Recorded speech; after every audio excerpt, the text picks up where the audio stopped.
दिल्ली की तमाम civil defence के तरफ से आभार। हम अपनी बात आज यहाँ क्यों रखने आए, क्यों जरूरत पड़ी? शांति से इनका बात सुनिए। आई, उन्होंने एक ज्ञापन निकाला, जिस ज्ञापन के वजह से हमारे नवयुवक एक रोजगार के तरफ ध्यान दे दिया। उन्हें ऐसा लगा कि ये सरकारी रोजगार है और वो अपने जहन में ऐसा बैठा लिया कि जब हमें सरकारी रोजगार ही करना है तो दिल्ली सरकार के इस ज्ञापन के माध्यम से हम क्यों ना प्रयास करें। तो सभी लोग प्रयास किया और प्रयास करते ही 2015 में भारी मात्रा में महिला सुरक्षा के लिए बसों में मार्शल तैनात किया गया। उसके बाद दिल्ली सरकार के 40 और भी संस्थानों में कहीं ड्राइवर, पीएसओ, गोताखोर इस तरीके से लोगों को रखा गया और दिल्ली के सरकार अभी तक बड़े आराम से ये ड्यूटियां चल रही थी सभी लोगों का। और एक नोटिंग जारी किया गया जिसमें 31/10/2023 को सभी महिला पुरुष 10,792 लोगों को निकाल दिया गया। उसमें कई प्रकार की बातें सामने आई कि आपकी भर्ती प्रक्रिया में त्रुटि है। श्रीमान जी, मेरे पास पेपर अभी भी अवेलेबल है। इसके भर्ती प्रक्रिया में कोई त्रुटि नहीं है।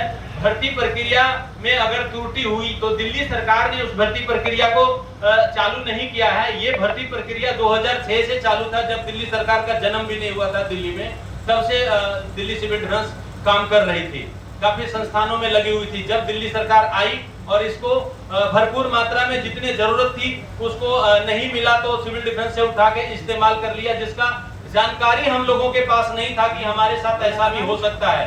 हमने अपने घर को किसी रोजगार के माध्यम से सेट कर दिया और हम 22,000 रुपए हमको मिलता था। लास्ट टाइम में रोजगार जाने से 1 महीना पहले कुछ सैलरी बढ़ी थी तो लगभग 24,000 के समथिंग मिल रहा था। उसी से हमारा परिवार चल रहा था। और अचानक बिना किसी सूचना के 31/10/2023 को एक नोटिफिकेशन आया। उसमें ये लिखा हुआ था कि आप लोग ओनली इमरजेंसी के लिए काम कर सकते हैं। भारत के अंदर कोई आपदा आएगी तब आपका इस्तेमाल किया जाएगा, उससे पहले आप पेड ड्यूटियां कोई नहीं कर सकते। और हम लोग तब से सड़क पर बैठे हुए हैं अपनी रोजगार को मांग को लेकर के। आज हम यहाँ आपके पास निवेदन करने आए हैं, आपके मंच के माध्यम से आपसे निवेदन कर रहे हैं, अगर दोनों सरकार हमसे राजनीति कर रही है तो ये राजनीति करना बंद कर दे। अगर बीजेपी हमें ये कहती है कि आप 10,792 लोगों को रोजगार कल मिल जाएगा और हमारे में शामिल हो जाइए, तो एक मंच आप परसों और लगा लीजिएगा, सब के सब बीजेपी में शामिल हो जाएगा 10,700। हम इस गलत घोषणा ना बीजेपी करेगी ना कोई सरकार को करनी चाहिए, ऐसी घोषणा तो कोई नहीं करता। सर, यही उम्मीद है आपसे। और हम ये चाहते हैं कि ये जो समस्या है रूल और रेगुलेशन का, झूठा वादा बीजेपी ना करती है ना करेगी, जो समर्थन है आपका सहयोग करेगी। बिल्कुल सर, लड़ाई हमारी है, आपका साथ देंगे, झूठा वादा नहीं करेंगे। आप हमें सहयोग देंगे, हमें पूरा भरोसा है मैं जीत जाऊंगा। और दो समस्या इसमें आ रही है सर मूलभूत रूप से, जो एलजी साहब ये कह रहे हैं कि जो सिविल डिफेंस का एक्ट है और हम जो भर्ती थे सिविल डिफेंस के माध्यम से भर्ती थे और सिविल डिफेंस का एक्ट हमको पेड ड्यूटी करने से रोक रही है। एक्ट का हवाला देके उन्होंने ऐसा रोकने का काम किया।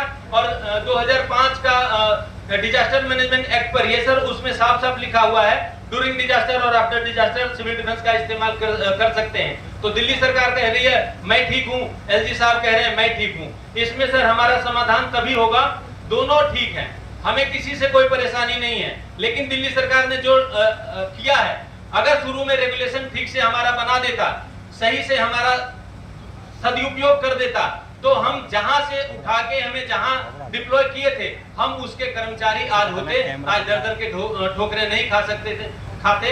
और आज जो ये परिस्थिति पैदा हुई है उसका गुनहगार दिल्ली की सरकार है।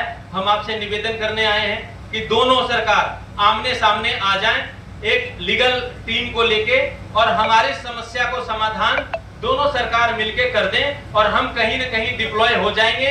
दिल्ली सरकार ने भी ये कहा है और हमारे बीजेपी के सभी चुने हुए प्रतिनिधि ने कहा है, आपने भी अभी कहा है सर, और आपसे कई बार पहले मुलाकात भी हो गई है।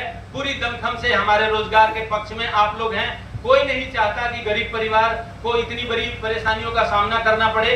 तो दिल्ली सरकार और भारतीय जनता पार्टी की सरकार दोनों आमने सामने आए और एलजी साहब के पास चलें, एक डेट निर्धारित कर लें और हमारा जो संपूर्ण समाधान है वो वही हो जाएगी। दिल्ली सरकार क्या कहती है वो केंद्र सरकार सुन ले और केंद्र सरकार क्या कहती है वो दिल्ली सरकार सुन ले, दोनों बैठ के हमारा समाधान करते। बहुत बहुत धन्यवाद संजय। देखिए, बहुत अच्छा विश्लेषण इन्होंने किया और इन्होंने बिल्कुल क्लियर बताया कि अगर वो एक्ट में शुरू में ही चेंज कर देते तो आज ये नौबत नहीं आती। बिल्कुल सही विश्लेषण है।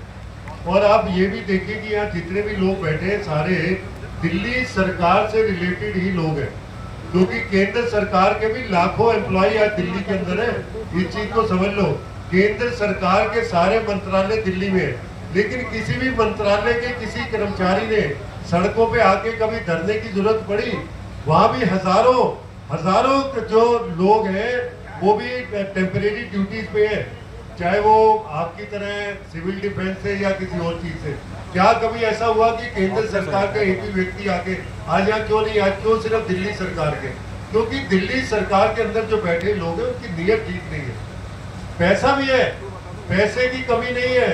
शीला दीक्षित के समय पे 35,000 करोड़ रुपए मिलता था दिल्ली सरकार को, आज 78,000 करोड़ का है। तो पैसे की कमी नहीं है, सिर्फ नीयत की कमी है, काम को ठीक ढंग से करने की कमी है।